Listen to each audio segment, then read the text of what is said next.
ମୁଁ ଦୁଇଟା କବିତା ଲେଖିଛି। ଗୋଟେ ଲେଖିଛି ମଣିଷ ଜୀବନ ବିଷୟରେ, ଆଉ ଗୋଟେ ଲେଖିଛି କାଲିର ଯାହା ପଢ଼ା ହେଇଥିଲା ସେଇଟାକୁ ସେଇ ପଢ଼ା ହେଇଥିବା ପାଠଟାକୁ କବିତା ଆକାରରେ ଲେଖିଛି। ପ୍ରଥମ କବିତାଟାକୁ କହୁଛି ମଣିଷ ଜୀବନ ବିଷୟରେ କବିତାଟି। ବିଲେଇ ମୂଷାକୁ ଧରାଇ ଏଇ ଭବ ସଂସାରେ, ମୂଷାକୁ ଧରିବ ବିରାଡ଼ି ତାଙ୍କ କୃପା ହୋଇଲେ। ସ୍ଥଳ ଭାଗ ହୁଏ ସାଗର, ଏଠି ସାଗର ସ୍ଥଳ, ପାଣିକୁ ପଥର କରାଇ ଏହା ବିଚିତ୍ର ଖେଳ। ପଖାଳ ଖାଇ ଯେ ତାହାକୁ ଆଗେ ଦିଏ ତତଲା, କିଛି ନ ଖାଇବା ଲୋକକୁ କରୁଥାଏ ବାଉଳା।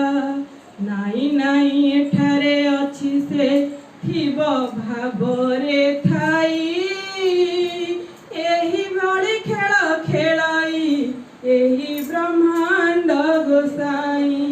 ମଣିଷ ଜାଣିଛି ଜୀବନ ତାର ଅଢ଼େଇ ଦିନ, ତଥାପି ଗୋଟିଏ ରାତିରେ ଦେଖେ ଲକ୍ଷେ ସପନ।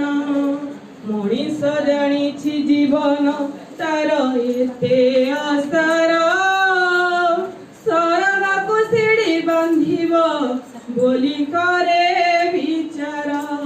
ଜୀବନ ଅଢ଼େଇ ଦିନରେ କରୁ କେତେ ବଢ଼େଇ, ଏ ଦେହ ଛାଡ଼ି ଉଡ଼ିଯିବରେ ଦିନେ ପ୍ରାଣ ଚଢ଼େଇ।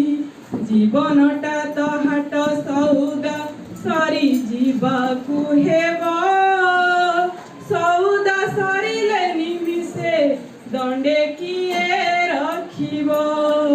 ଉଡ଼ନ୍ତା ପକ୍ଷୀର ଛାଇକୁ ଚାହିଁ ଭାବୁଛି ମନ, ସେ ଛାଇ ସାଙ୍ଗରେ ଯୋଡ଼ିବ ପରା ପ୍ରୀତି ବନ୍ଧନ।